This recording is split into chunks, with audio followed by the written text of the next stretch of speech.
Marcel Reed, quarterback for the number 3 Texas A&M Aggies, is one of the best players in all of college football. So far this season, he has passed for 1,972 yards and 17 touchdowns to go with 349 rushing yards and 6 rushing TDs.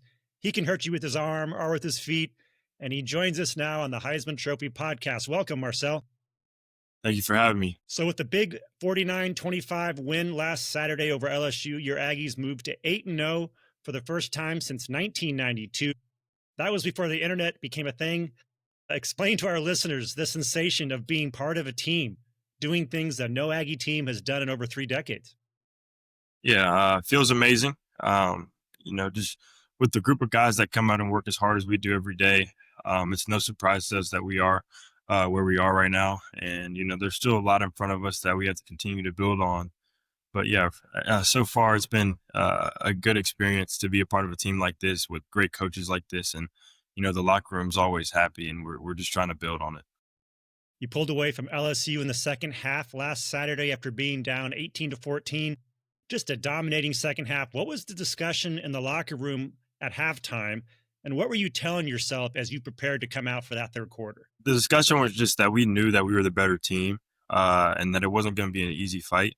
Obviously, we were in Death Valley, which is a great site with good fans and a good team, playing on the road for us. So we just had to come out with a lot of energy, and we knew that they were just going to take execution. All those points that they scored and everything that happened well for them was based off of negative things that we did to ourselves. So we just made those adjustments, and then we came out in the second half. We, obviously had a good kickoff return by Terry Bussey to kick us off, and then drive, score, defense makes a stop, drive, score again, and then we have a punt return. So things went really well for us. We just had to adjust, just settle down and play our game of football. Yeah, you mentioned the setting in Death Valley. I mean, what's really impressive about this 8-0 start is 3 of those wins have come on the road, including at really tough places like Death Valley, like Notre Dame Stadium.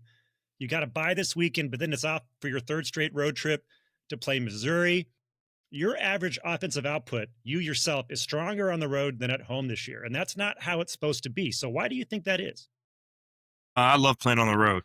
I've been this type of way since, I was in high school, but I love the opportunity to wear white jerseys and play in somebody else's environment, to where everybody else is loud while I'm on the field, and then they're quiet when we get in the end zone. So just that type of feeling is something that juices me up when I go into those games. And, I just really love the environments. 13 years ago, your offensive coordinator, Colin Klein, made his own serious run at the Heisman Trophy while playing for Kansas State. Like you, he was a dual-threat quarterback and a tough leader who often willed his team to victory. What kind of advice has he given you on handling the pressures of these big college football moments? Yeah, I mean, we talk all the time. Every Sunday after games, we just sit down and have a little chat, a debrief. And he always kind of tells me that, if I ever need anything from him, a part of this kind of media stuff and just how to handle it, then I could always come to him. So far, I think I've done a pretty good job of, leaving it outside because, none of this stuff is important until it's important. We still have 4 games to play in the regular season. So that's what my focus is on.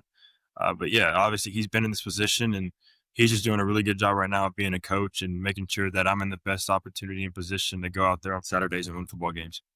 The other day, Coach Klein said you were absolutely a Heisman candidate, and we're getting to that point in the season where that kind of chatter is getting more intense. Has it crossed your mind much lately that, in addition to playing for the national title potentially down the road, there's the Heisman out there also as a potential prize for the taking? Yeah, I've obviously seen it on the media, and it's possible. But like I said, none of it's important until it's important. I got to keep putting games out there that are pretty good, and keep winning games as well to get to either one of those. So, like I said, that's my main focus, trying to win games. And we got Missouri next, so that's what we're focusing on right now. Does the possibility of claiming the Heisman make you even more competitive than you already are? I don't think any trophy is going to make me even more competitive. I think, I'm already trying to reach something really high. So just trying to get to, SEC and national championship, that's enough motivation so far. If my play ends up getting me one of those trophies, then I'll be satisfied. I read that you had a chat this past August with the Aggies' most recent Heisman winner, Johnny Manziel. Do you mind sharing some of what you guys talked about? Yeah, he just kind of hit me up after fall camp. give me a little bit of advice on some throws and stuff that he watched over Twitter. I just had to connect more a little bit on those and what he did with people like Mike Evans back in his time here. So gave me a little bit of that advice. And then he calls me just about every week after games just to congratulate me, tell me to keep the boys rolling, keep being a leader and stuff like that. So it's pretty cool. One thing you have on him is that you're 2-0 against LSU so far in your career, and he went 0-2 against the Tigers. Has that come up at all? No, I didn't know that at all until you just told me. So maybe I'll bring it up next time. Good. Going back to your high school days coming out of Nashville, it seems like you were a bit overlooked. I checked over some of the recruiting rankings, and there were quite a few quarterbacks with some big names ranked ahead of you who are not doing the kind of things you're doing now. Was there a bit of a chip on your shoulder as a result of that process? Not really. I mean, I never really cared about where I was placed. I knew that the schools that gave me an opportunity were giving me a chance to go play football.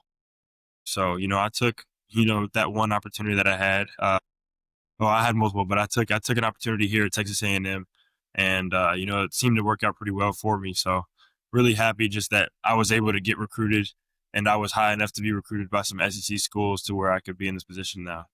You originally committed to Mississippi before switching over to A&M. What was the deciding factor for you to make that change and come to College Station? I think it was just kind of a family decision. Family's from Texas. My dad was born in Marshall. My sister's from Texas as well. And I have a lot of family that live in Dallas. So just kind of being closer to them, it's kind of like a second home for me. I know I went to, Christmas.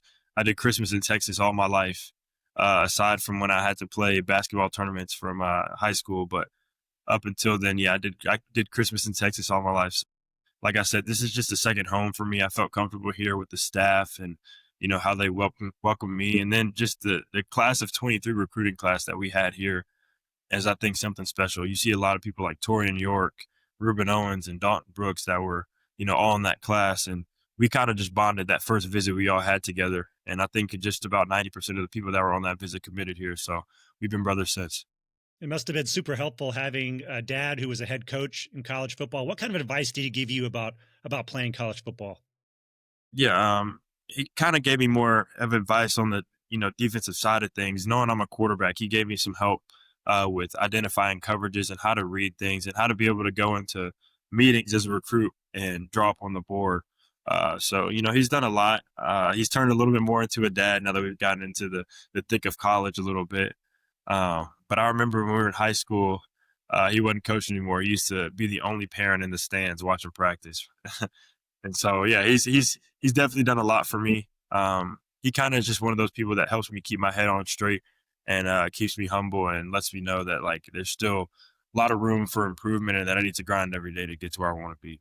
Yeah. NIL is now a big thing in college athletics. But to be honest, most of the deals I've seen out there look fairly boring, with the exception of your Sonic deal that saw you do an acting class with actor Terry Crews. He's like one of the funniest dudes around. Give you Predator on this. All right. Huh? Are you ready? Yeah. Wow. Marcel's prey eyes were really convincing. I felt like he was really scared. What? Whoa. Look at this. Beer. No. Break. There we go. I just want to know, what was it like to look into those intense eyes and do that acting? It was pretty hard. I'm not gonna lie. That was just the video of the take that we got. There was probably about 5 or 6 more where I couldn't hold in my laugh. So it was pretty hard to just stare in his eyes without laughing. He actually is one of the funniest people I've ever met, and his mannerisms are insane. So it's hard not to laugh. Did it give you a new respect for just how difficult it is to be an actor? Oh yeah, for sure. I mean, there's a lot of takes that go into that, and I bet a lot of hours too. So yeah. All right, Let's do a few rapid fire questions to close you out here. What's your favorite part about playing quarterback? Probably I get to touch the ball every play. I'm pretty sure a lot of people want to touch the ball every play. So yeah, that one. What type of defenders present you with the biggest challenge? Is it like speedy edge rushers or spying linebackers or rangy safeties? Who do you look out for or try to avoid when you're on the field? I'd say laterally quick edge rushers. People who can change direction pretty well. Not so much the speed, but people who can, twitch and get side to side. Yeah. Mm-hmm. Do you have any superstitions on or off the field? I have a lot. Oh, yeah, tell me about them. So I have a pair of Bob Ross underwear that I've been wearing since high school. The PSD underwear. It says no mistakes, just happy accidents. They've been washed in the meantime. They've been washed. Okay, They're washed okay, every week. But funny story, I had to wash them in the sink at the hotel at LSU, and to dry them off, I air dried them on the little hanger on Friday night. They didn't dry all the way, so I had to put them on the iron Saturday morning. Ironing your underwear. Yeah, that's meticulous. That's planning. Yes, sir. But you only wear them you wear the same underwear every game, right? But not like during the week. I only wear them on Saturday. Okay, got it. Okay. Yes, sir. Okay. What do you wish fans understood about learning an offense? I wish fans understood about learning an offense. I guess that it takes time and it takes continuity. Mm-hmm. Don't be mad when you don't see things go the right way, because there's still going to be nicks and bruises and kind of kinks that they're still trying to get figured out week to week, just because there's different, adjustments made from defense to defense that you go against. Yeah. What's one thing you're trying to unlearn as you grow into this role? Trying to unlearn as a quarterback? Shoot. Or you have it all figured out? There's not something you want to do less of? Turn the ball over. That's one thing. Yeah. Well, you don't learn that. You either do or you don't, right? Exactly. I can't really think of something. Fair enough. Let's say 10 years from now, someone who's never watched you plays your tape. What 2 traits do you absolutely want to show up on that tape? And what's one habit do you hope that never shows up again? I guess this could relate to kind of the previous question. Yeah, one habit is definitely turnovers. Yeah. And then, 2 traits, I think. My play extensions. Mm-hmm. And then I want my composure to show up.